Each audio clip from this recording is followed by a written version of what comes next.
안녕하세요. 책 읽어주는 맑은 시네입니다.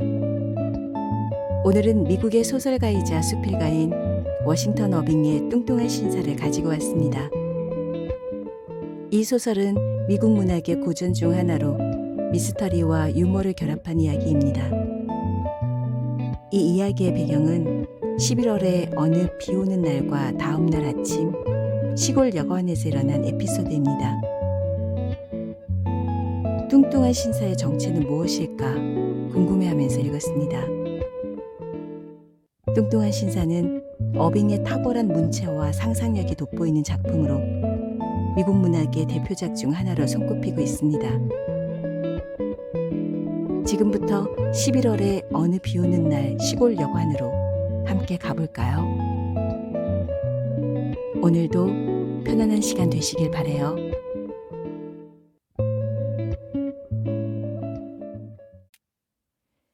뚱뚱한 신사.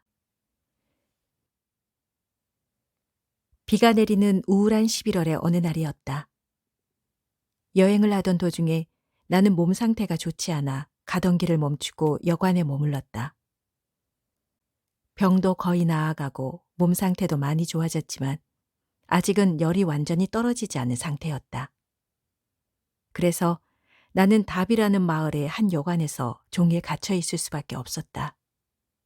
비 내리는 일요일에 시골 여관이라니, 이런 체험을 해보지 않았다면 지금 나의 처지는 이해할 수 없을 것이다. 비는 계속 창문을 두드리고 있었다. 어디선가 교회의 종소리가 쓸쓸히 울려왔다. 나는 뭔가 볼만한 것이 없을까 하고 창가 쪽으로 다가갔다. 그러나 위안이 될 만한 것이 전혀 없었다.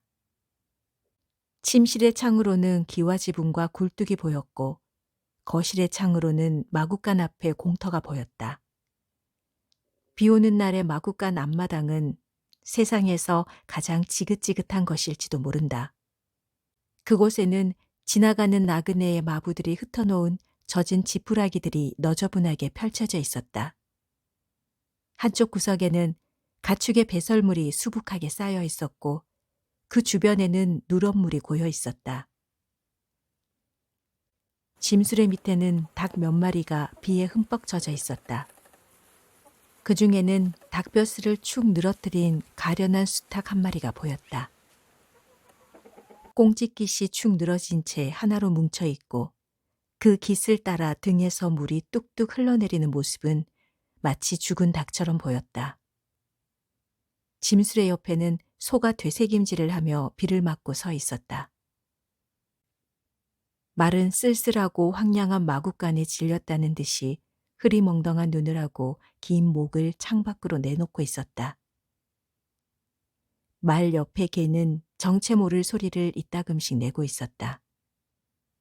식모는 날씨처럼 잔뜩 찌푸린 얼굴을 하고 파텐을 신은 발로 쿵쾅거리며 마구간 앞마당을 왔다 갔다 했다.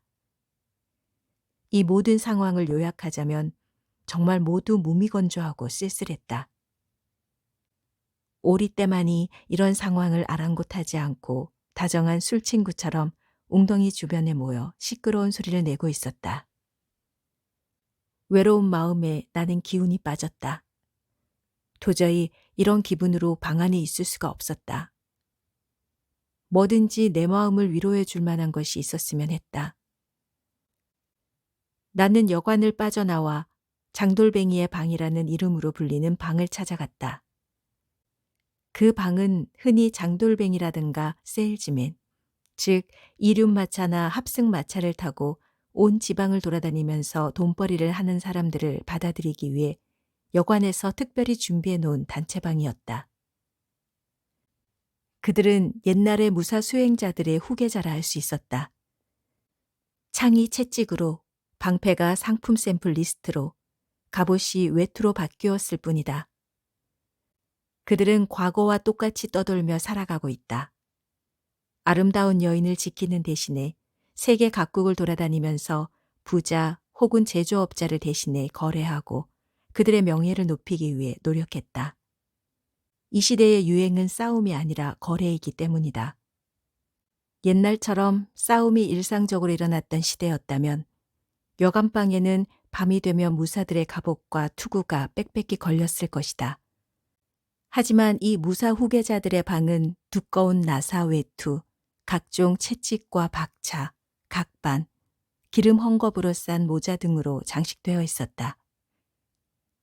나는 이런 후계자들 가운데 말 상대가 될 만한 사람을 만났으면 했다. 하지만 기대는 곧 어긋났다. 방 안을 둘러보니 두세 사람 정도 있긴 했다. 그러나 한 사람은 버터와 빵을 정신없이 먹으면서 사환을 나무라고 있었고, 한 사람은 구두를 잘 닦지 않았다고 구두 닦기에게 욕하고 있었다. 또 다른 사람은 식탁을 손으로 두드리면서 창밖의 비를 바라보고 있었다. 그들은 모두 한마디 말도 주고받지 않은 채 방을 나가버렸다. 나는 맥이 빠진 채 창가로 갔다. 창밖의 사람들은 바지를 무릎까지 걷어올리고 정신없이 교회로 향하고 있었다. 방 안을 밝히던 촛불도 졸린 듯 보였다. 교회의 종소리가 그쳐 거리는 고요했다. 나는 여관 맞은편 상점의 딸들을 보면서 눈요기를 해야겠다고 생각했다. 그 집의 딸들은 행여나 옷이 젖을까 싶어 집안에서 여관 손님들의 마음을 끌기 위해 모습을 내보이고 있었다. 하지만 잠시 후 그녀들의 어머니로 보이는 여인이 못마땅한 표정을 짓고 딸들을 불렀다. 나는 또다시 이 지루하고 긴 낮 시간을 뭘 하고 보내야 할지 생각했다. 거기에다 여관에 있는 모든 것은 지루함을 10배 더 심하게 만드는 것들 뿐이었다.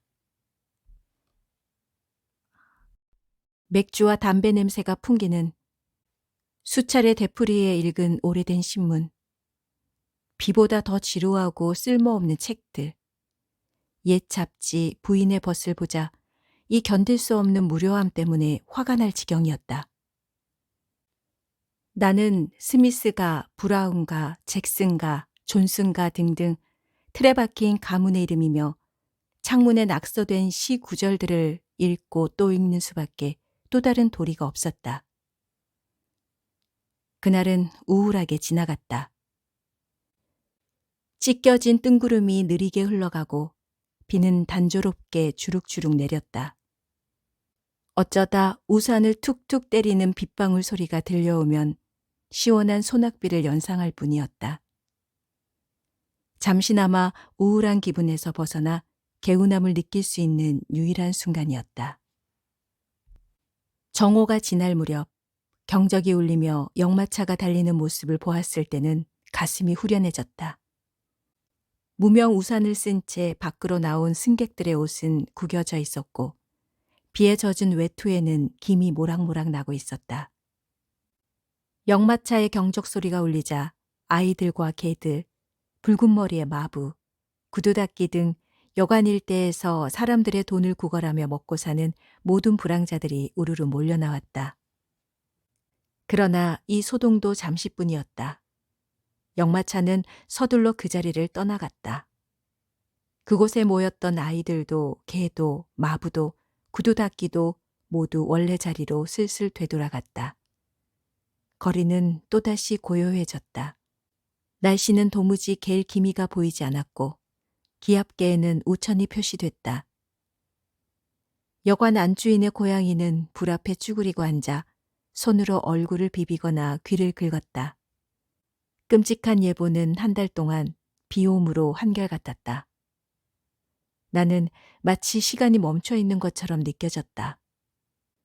똑딱거리는 시계의 시침 소리가 권태롭게 들려왔다. 이때 갑자기 벨 소리가 울리고 이어 주방에서 사원의 목소리가 들렸다. 13호실의 뚱뚱한 손님께서 아침 식사를 주문하셨습니다. 차와 버터, 빵, 그리고 햄과 계란입니다. 단 계란은 너무 삶지 마세요. 드디어 내게 생각할 거리가 생겼다. 이제 상상의 나래를 마음껏 펼칠 수 있게 된 것이다. 나는 지금 마음속에 그리는 그림의 소재를 얻은 셈이었다. 만약 위층 손님을 스미스 씨라든가 브라운 씨, 잭슨 씨, 존슨 씨 혹은 단지 13호라고만 불렀다면 그에 대해 아무것도 연상하지 못했을 것이다. 그런데 뚱뚱한 손님이라는 호칭 때문인지 머릿속에 뭔가 떠올랐다. 먼저 그의 체격을 짐작할 수 있었다. 뚱뚱한 체격을 가진 인물이 뚜렷하게 떠올랐다. 비록 뚱뚱한 손님이라고 불렀지만 다르게 표현하면 육중하다고 볼 수도 있다. 어쩌면 상당히 나이 든 사람일지도 모른다. 나이가 들수록 점점 살이 찌는 사람이 많으니까 말이다. 다른 사람이 다 먹고 난 아침 식사를 그것도 자기 방에서 먹는 것으로 미루어 보면 하고 싶은 대로 하고 아침 일찍 일어나지 않아도 되는 신분일 것이다. 또 분명히 얼굴이 붉고 체격이 큰 사나이일 것이다. 또 벨이 울렸다. 뚱뚱한 신사가 아침 식사를 재촉하는 모양이었다. 그는 상당히 높은 신분의 사람일 것이다. 아마도 이 세상에서 어떤 억압도 받지 않는 신분일 것이다. 뚱뚱한 신사의 뒤치다거리는 항상 누군가가 바로바로 해주었을 것이다. 그는 공복 상태라서 다소 기분이 상했을지도 모른다. 그는 혹시 런던시의 참사 회원이거나 하원 의원이 아닐까. 아침 식사가 위층으로 배달되자 잠시 조용해졌다. 신사가 차를 마시는 중인가 보다. 또다시 요란스레 벨이 울렸다. 그리고 벨 소리에 대답할 틈도 없이 연이어 벨이 울렸다. 왜 저러지? 꽤나 까다로운 노인네로군.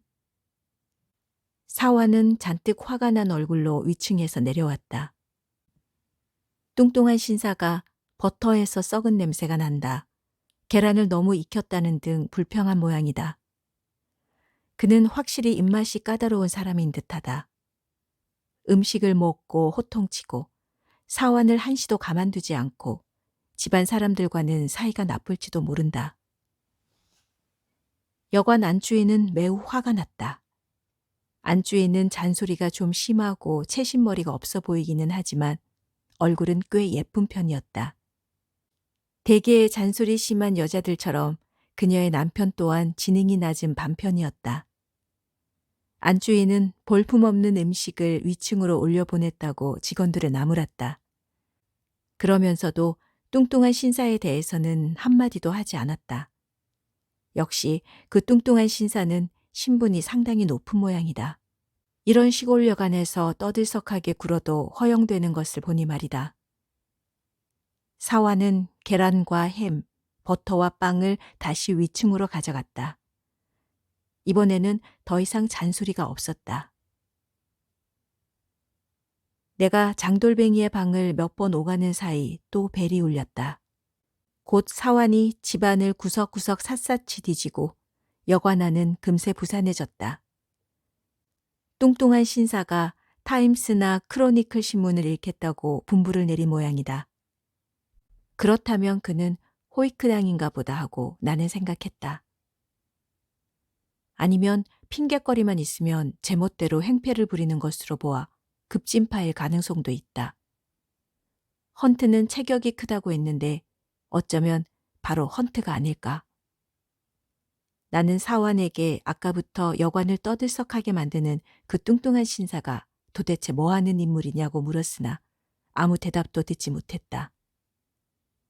여관 안에 그 누구도 이 뚱뚱한 신사의 이름을 모르는 것 같았다. 뜨내기 손님들을 맞느라 항상 분주한 여관 주인은 잠깐 머물다 가는 손님의 이름이나 직업에 대해서는 관심을 두지 않기 마련이다. 입고 있는 옷의 색깔과 차림새만으로도 오가는 나그네의 이름 따위는 충분히 짓고도 남았다. 키가 큰 신사라거나 혹은 키가 작은 신사, 검정색 옷을 입은 신사, 갈색 옷을 입은 신사, 아니면 이번 경우처럼 뚱뚱한 신사라고 부르면 된다. 일단 이렇게 대충 이름을 붙이면 별다른 사항이 없는 한 이 이름이 그대로 쓰이니 그 밖의 사항들을 손님들에게 물어볼 필요가 없는 것이다. 비, 비, 비. 끊임없이 내리고 있는 비.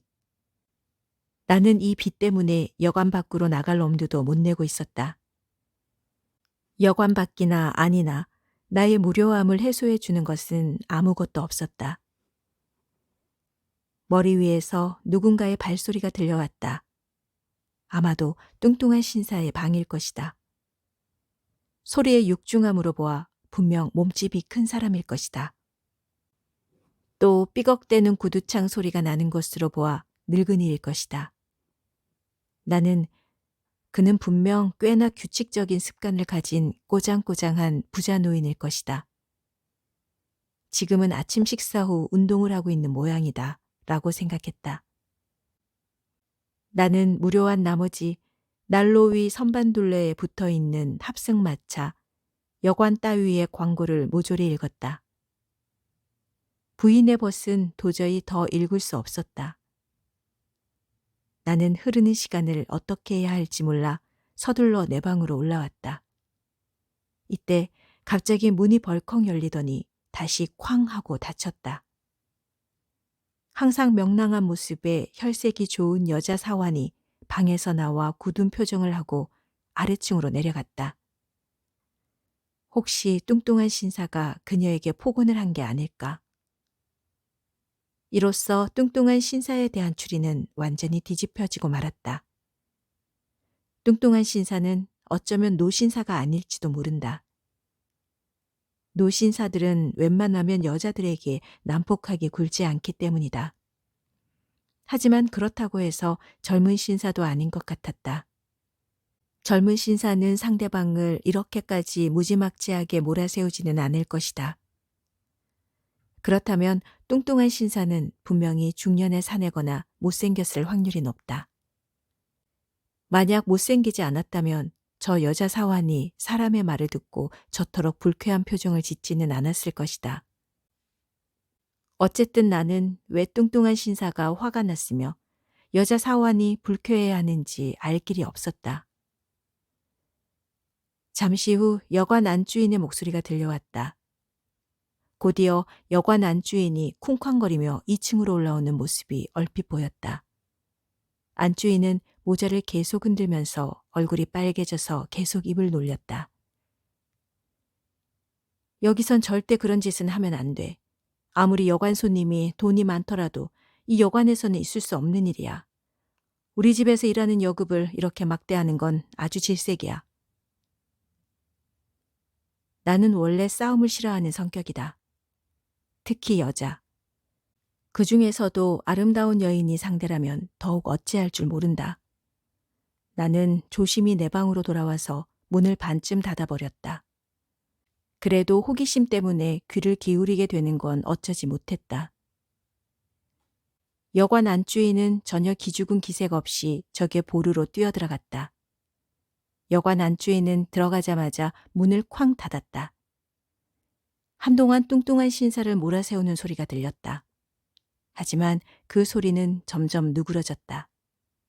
곧이어 웃음소리가 들리고 이후로 아무 소리도 들리지 않았다. 잠시 후 여관 안주인은 비뚤어진 모자를 바로 하면서 얼굴에는 야릇한 미소를 띠고 방에서 나왔다. 안주인이 아래층으로 내려가자 그녀의 남편이 어찌된 영문인지 묻는 소리가 들렸다. 안주인은 아무 일도 아니에요. 그 애가 바보 같았지 뭐예요. 라고 대답했다. 나는 성격 좋아 보이는 여자 사환을 화나게 하고 타박과 잔소리가 심한 안주인을 웃게 하는 도무지 이해할 수 없는 그 인물을 어떻게 생각해야 할지 도대체 알 수가 없었다. 그 뚱뚱한 사나이는 틀림없이 늙은 신사도 괜한 심술을 부리는 심술쟁이도 아닌 듯 싶었다. 나는 뚱뚱한 신사의 얼굴을 다르게 추측하지 않으면 안 되었다. 나는 그를 시골 여관 대문에서 흔히 볼 수 있는 배를 불쑥 내민 뚱뚱한 신사로 생각했다. 얼룩덜룩하게 염색된 목도리를 두르고 맥주 때문에 얼굴이 다소 불그레한 약간 끈적끈적한 인상을 가진 사람. 세상의 안팎을 두루 구경하면서 술집 분위기에도 익숙해서 좀처럼 직원에게 속지 않는 사람. 야비한 술집 주인의 수법을 잘 아는 하이게이트에 맹세를 한 그런 사나이.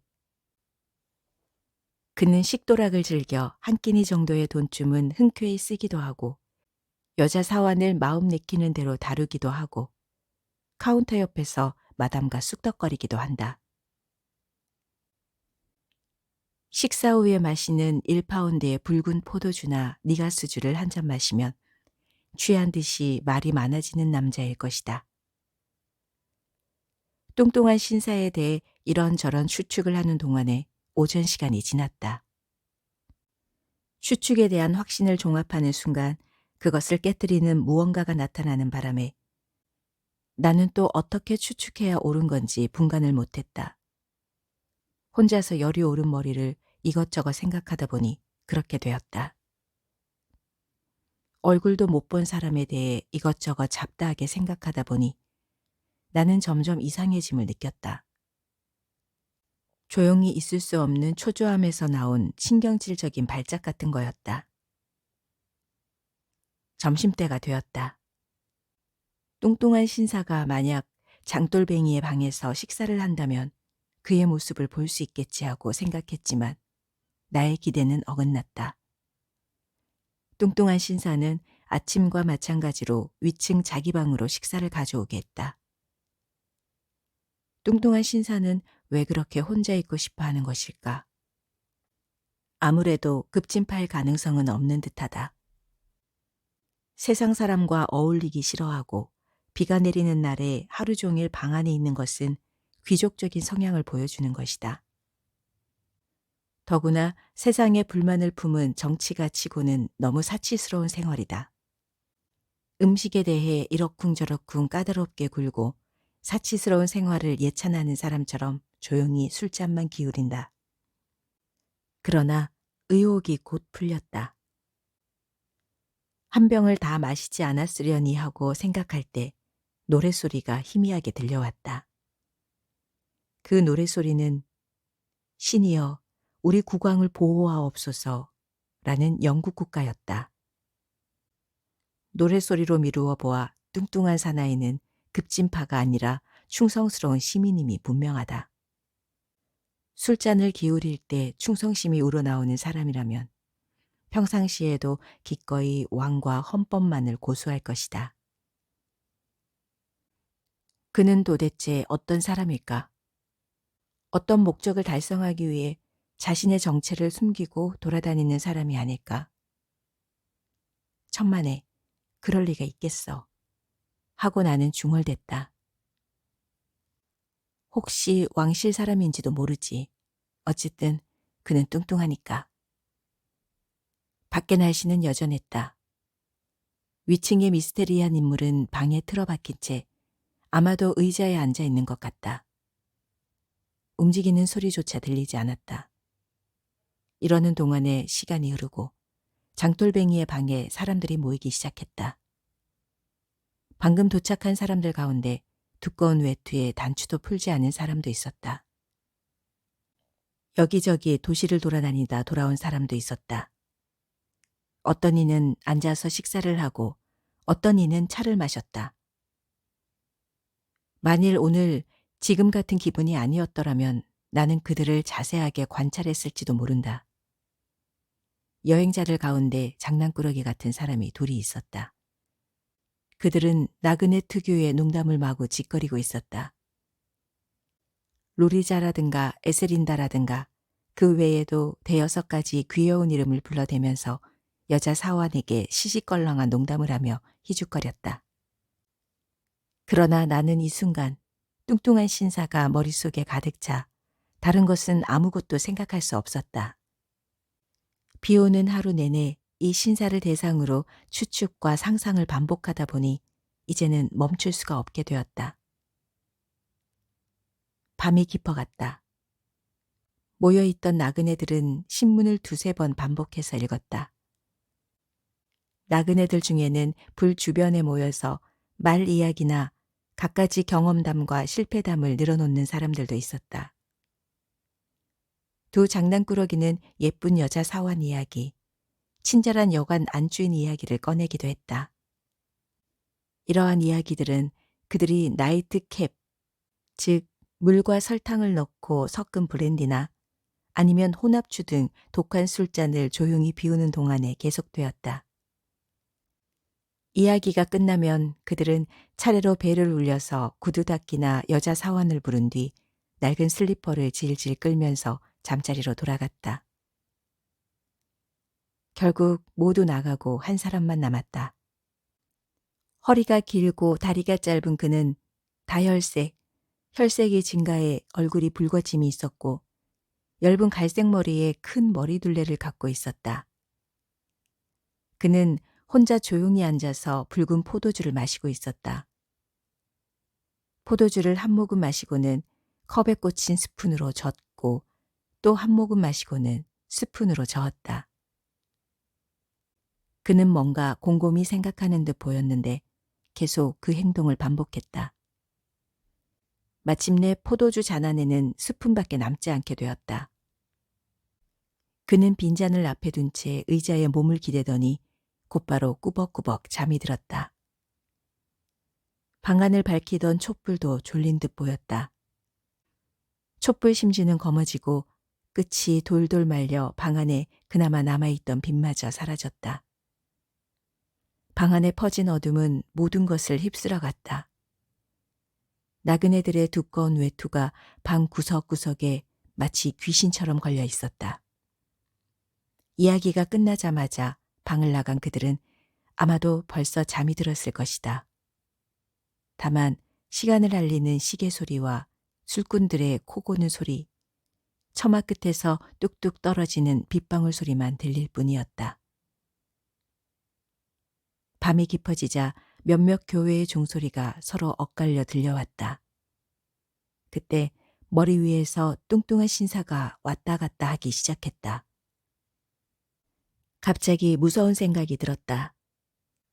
어쩐지 오싹하고 섬뜩한 느낌을 주는 걸린 외투, 골골거리는 목구멍에서 들리는 잠결 소리, 거기다 머리 위에 있는 이상한 인물이 내는 삐걱거리는 발소리.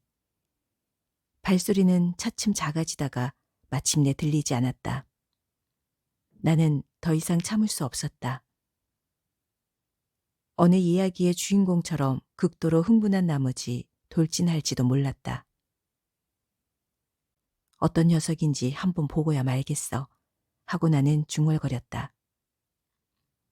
나는 불빛을 더듬어 13호실로 걸어갔다. 뚱뚱한 신사의 방문은 약간 열려 있었다.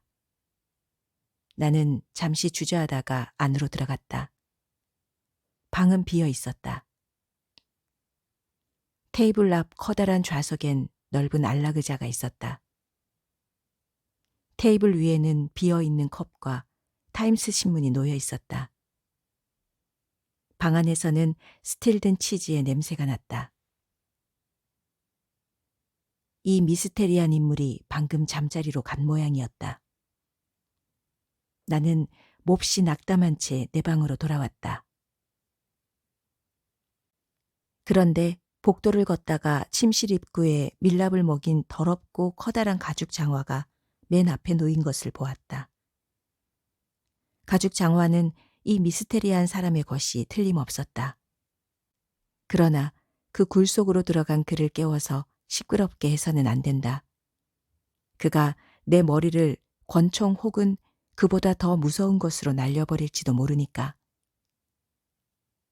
나는 꿈속에서도 뚱뚱한 신사와 침실 입구에 놓여 있던 가죽 장화에 계속 쫓기었다.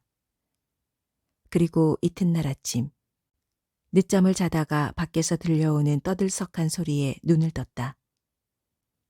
처음에는 그것이 무슨 소리였는지 분간할 수 없었다. 하지만 완전히 잠에서 깨자 그 소리가 역마차가 출발하려고 하는 소리임을 알게 되었다. 그때 갑자기 아래층에서 누군가가 외쳤다. 손님이 우산을 놓고 오셨대. 빨리 13번에서 우산을 찾아와. 이어 여자 사원이 복도를 탕탕탕 뛰어가고 뛰면서 큰 소리로 대답하는 것이 들렸다. 여기 손님의 우산이 있어요.